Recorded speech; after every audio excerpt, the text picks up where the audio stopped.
Ku jangan bergetar. Enggak.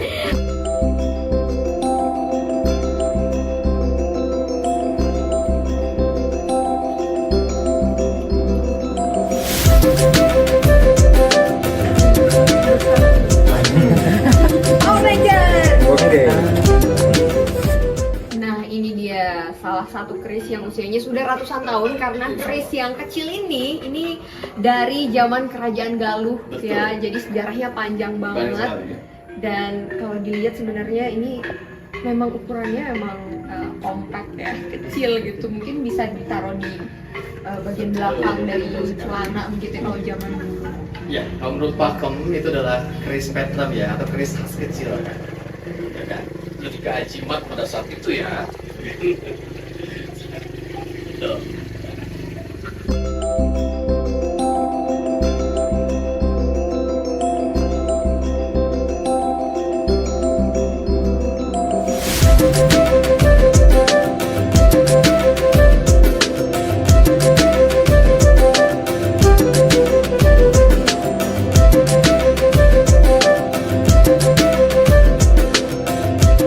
Filosofi dari Pusaka Kujang. Oke, yang mana yang paling bersejarah nih? Boleh. Kisahnya? Pertama kita ambil kujang ini ya. Oh, ini boleh dipegang? Boleh, boleh. Nggak apa-apa. Ku jangan bergetar. Enggak. Nggak apa-apa ya ini ya? Nggak apa-apa, silakan. Adapun kalimat sakral di sini dijaga, dirawat, dilestarikan.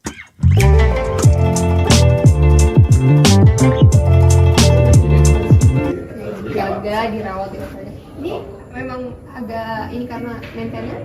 Ya, itu sebagian dari perawatan kita. Selain dikasih dupa ya, dupa ini sedekah wangi mengingatkan kita harus silih asa, silih asih, silih asuh, dan menghormati para empu atau guru tepat pembuat kujang dahulu kan.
Dengan kota nanas yaitu Subang, berada di ketinggian dan juga dipenuhi dengan hamparan kebun teh yang wah indah banget. Pengen dong ya menikmati hamparan kebun teh tapi dari ketinggian seperti apa? Karena kota Subang nggak cuma punya hamparan teh aja, masih punya wisata lainnya. Pasti pengen tahu dong seperti apa, makanya ikuti terus perjalanan saya. Mau tahu seperti apa? Ikuti perjalanan saya di kota Subang.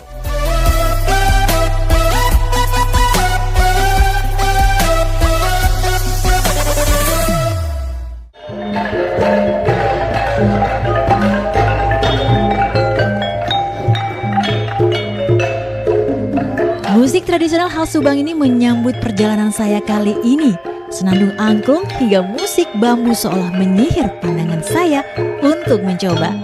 Kesenian memang menjadi salah satu kekayaan budaya kota Subang yang kini masih tetap dijaga.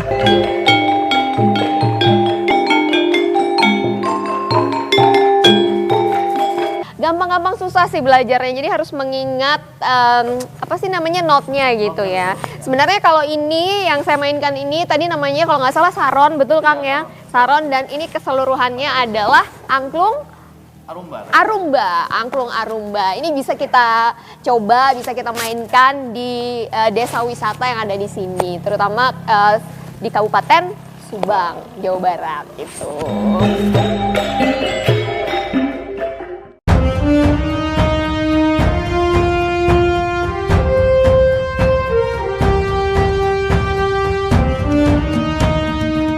bisa mencoba bermain musik tradisional. Menariknya lagi nih, di sini kita juga bisa melihat beragam senjata tradisional khas Jawa Barat, termasuk kujang yang memiliki nilai sejarah tinggi dan diakui sebagai warisan budaya tak benda oleh UNESCO. Nah, itu salah satu koleksi di Sumatera Camp, itu keris Tangguh Segaluh namanya. Keris Tangguh Segaluh usianya berapa, Kang? Itu abad kerajaan Galuh. Ya, kerajaan Galuh itu udah sangat lumayan tua Pak ya, gitu kan. Mulai dari kerajaan Sunda, lalu menjadi Riti Kandayun di Galuh ya. Ini adalah salah satu khas keris Pasundan, berdapur Segaluh. Ini dari zaman Sudah kerajaan ratusan Galuh, pastinya ini udah ratusan tahun, semakin kecil tapi ini semakin usianya, Ya, insya Allah. sejarahnya juga semakin dalam gitu ya. Dalam, dari kalau sebuah dibahas itu nggak tahu. keris ini. Assalamualaikum warahmatullahi wabarakatuh. Sampurasun. Rahayu Pratnya Yati Wisesa. Oke, Smart People, kembali bersama saya Wahyu Arya Kusuma. Ya, karena ada salah satu followers juga yang coba dikang bahas kujang gitu ya, atau pusaka yang lain. Oke, teman-teman, sekarang alhamdulillah kita sudah ada di panggung budaya yang sementara ini kita gunakan untuk mendisplay berbagai macam pusaka dari berbagai wilayah di Indonesia ini juga, dan khas pusaka Sunda yaitu kujang. Baik, kujang ini adalah pusaka simbol spirit orang Sunda, yang memang pusaka kujang ini bukan ada pada saat sekarang ini ya, tapi sudah sejak lama sekali. Kita kutip dari naskah Sang Hyang Sekandang Karesian Ganggam Sang Wong Tanima Kujang, Ganggam Sang Prabu Makris. Dijelaskan di 1440 Saka di Keropak 360 di naskah Sekandang Karesian. Jadi teman-teman, Sunda memiliki ajaran yang sangat luar biasa, yaitu Tritangtu Dewa, menjaga tiga hubungan kita dengan manusia, hubungan kita dengan alam, hubungan kita dengan Tuhan. Lalu dengan proses tahapan ilmu, ada yang dikenal Pancaniti. Orang Sunda mengenal tahapan ilmu Pancaniti. Panca itu 5, Niti itu terakhir. Niti yang pertama adalah Niti Harti. Artinya kita harus mengetahui, harus mengerti dengan bidang apa yang sedang kita jalankan. Lalu setelah mengerti, masuk ke Niti Surti. Niti Surti adalah proses memahami dengan apa yang kita hadapi. Lalu setelah Niti Surti, Niti Bukti membuktikan. Setelah Niti Bukti, Niti Bakti membaktikan. Dan setelah Bakti, ada Niti Sajati. Artinya kelima proses tahapan ilmu ini kita contohkan di pusaka. Pusaka atau kujang tentu melalui tahap upasaka Sunda atau Pancadeti, 5 tahapan. Setelah kita menjalani 5 tahapan itu, barulah menjadi karya yang tidak bisa terbantahkan. Berubah menjadi kujang, berubah menjadi keris, yang mana pusaka ini adalah nilai-nilai kearifan lokal yang penuh dengan syarat filosofi atau makna secara harfiah atau kualifikasi. Gitu. Seperti acuan kita mengajak untuk mencintai alam, bahkan alam pun akan mencintai kita dengan direalisasikannya bentuk dengan kujang daun. Kujang daun ini adalah ajakan kita untuk menjaga, melestarikan alam. Lalu ada kujang wayang. Kujang wayang ini bagaimana kita menjaga sesama manusia, menjaga hubungan sesama manusia.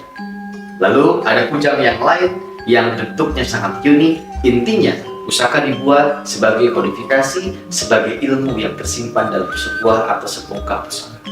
Nah, sehingga intinya adalah kalau pusaka itu tajam dan lancip, mengajak menyerukan kita untuk selalu ingat kepada Tuhan yang Maha Kuasa, Allah Subhanahu wa Ta'ala. Sangat universal ketika kita membahas pusaka atau membahas kebudayaan. Intinya adalah pusaka produk leluhur yang sangat luar biasa, dan semoga dengan wasilah pusaka ini kita semua bisa menebarkan manfaat yang seluas-luasnya dan semakin tahu akan produksi. Apa produksi? Asal usul. Baik, segitu aja yang bisa saya jelaskan teman-teman. Selebihnya teman-teman pengen nanya apa, silahkan di kolom komentar.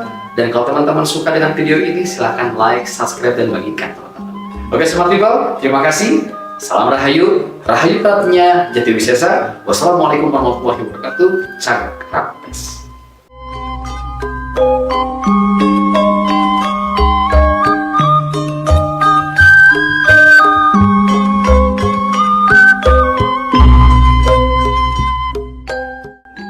Hananguni hana mangke, tan hananguni tan hana mangke. Tidak ada sekarang kalau tidak ada dulu, tidak ada tatanan sekarang jika tidak ada tatanan dulu. Jadi proses pembuatan kujang ini atau pusaka ini melalui proses pancaniti atau ilmu kasundaan yang harus dijalankan ketika membuat suatu karya, ketika mempelajari sebuah karya ya. Pancaniti, pancalima, niti tahapan. Niti yang pertama, tahapan pertama kita harus mengerti dulu. Setelah kita mengerti, mempelajari, kita memahami.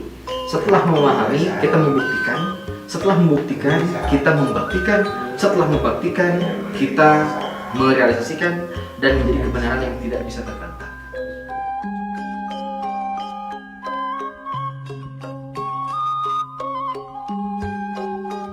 Ya, itulah pentingnya edukasi. Bagaimana kita harus merawat karya atau brand leluhur ya. Karena luar biasa leluhur membuat ini itu ternyata kodifikasi juga. Ada hal-hal secara harfiah yang tersimpan dalam pusaka, baik makna, filosofi dan lain sebagainya. Direalisasikan menjadi pusaka. Dan ini sebagai ID card, sebagai akses juga, karena pusaka mewakili siapa yang memilikinya. Wah.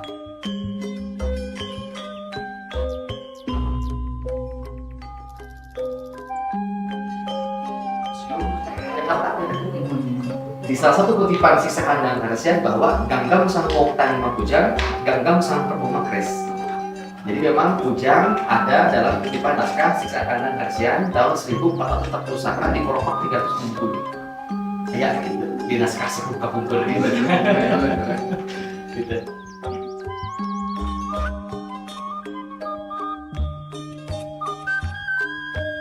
Buahnya ada sejarah di naskah-naskah Sunda. Jadi kujang sangat sebut. Di Amanat Galunggung disebutkan bahwa Hanamuni Hanamangke, tanah Hanamuni tanah Hanamangke. Tidak ada tatanan sekarang, kalau dulu tidak ada. Tidak ada sekarang, kalau dulu tidak ada. Dan kita bukan memperbandingkan antara budaya adat dengan keagamaan. Kita berpikir bahwa kearifan lokal adalah salah satu fasilitas untuk melengkapi kehidupan sehari-hari disempurnakan dengan la ilaha illallah Muhammadur Rasulullah. Karena di sini adalah spirit penyebaran agama Islam yang pati atau yang masih ke para anak. Ayo keramatnya segera ini. Jadi banyak ini Pak. Nah, ini pembangunan Smart Hill Camp, kita nemuin ini, terus nemuin itu semacam cuek Pak. Ya.